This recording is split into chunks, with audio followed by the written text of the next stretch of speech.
Story there. Now, a section of NASA MPs have condemned the Senate Majority Leader Kipchumba Murkomen over his remarks that ongoing eviction of individuals who have settled in the Mau complex is politically engineered as a result of the President Uhuru Kenyatta and NASA leader coming together. Now, whose end game could be setting of Deputy President William Ruto. Now, the MPs led by Narok North's Moitalel Ole Kenta, in whose constituency, the evictions are taking place. NASA leaders have hit back at Murkomen, whom they accused of being the mouthpiece of William Ruto, whose office is coordinating the process of conservation of forests in the country. Once again, efforts to restore the Mau complex forest cover by ejecting those said to have settled in the forest illegally is causing emotional, ethnic and political storm, with Senate Majority Leader Onesmus Kipchumba Murkomen right at the epicenter of the latest storm. He says evictions are political, with the likelihood of NASA leader Raila Odinga's hand. Kuna watu waliingia serikali juzi kupitia dirisha.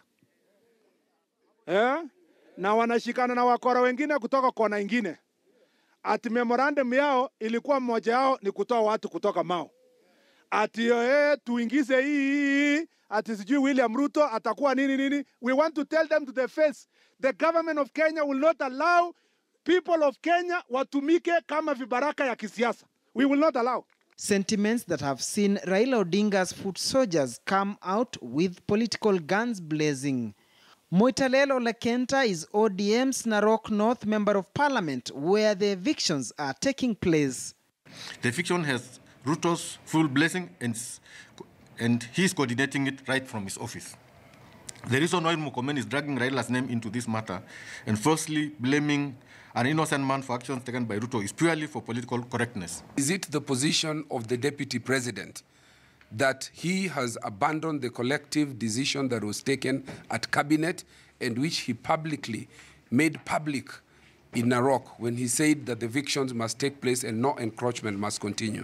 Honorable Murkomen has a similar challenge in his Elgeyo Marakwet County, Mbobut Forest, where he himself and other squatters have been ordered to live. Is Raila also involved in Mbobut forest issue? All I wish to tell leaders from Rift Valley, let's look at this issue about Mau very amicably. And let people stop dragging making Raila Odinga to look so powerful.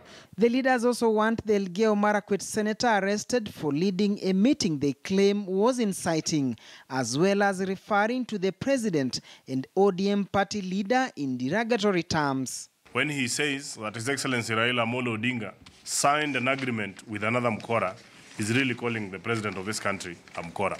Now we have a clear case here where a senior member of the Senate comes and calls the two senior leaders of this country as two Wakoras.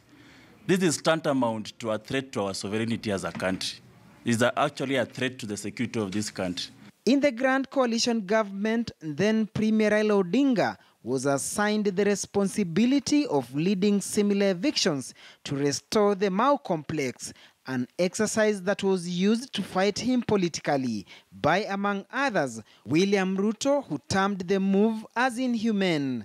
Few years down the line, Ruto finds himself on the same path, leading the forest cover restoration exercise, and now a similar challenge is staring at him. Nimeleta ujumbe kutoka serikali ya kwamba rudini manyumba yenu. We are not lesser Kenyans, neither are we children of a lesser God.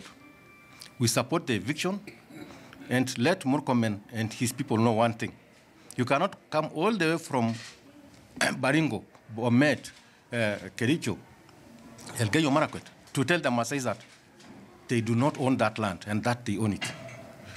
The other thing I'd like to tell Murkomen and his henchmen is that the Maasai people are ready for them. For the DP, it is a delicate balance of the country and political interest.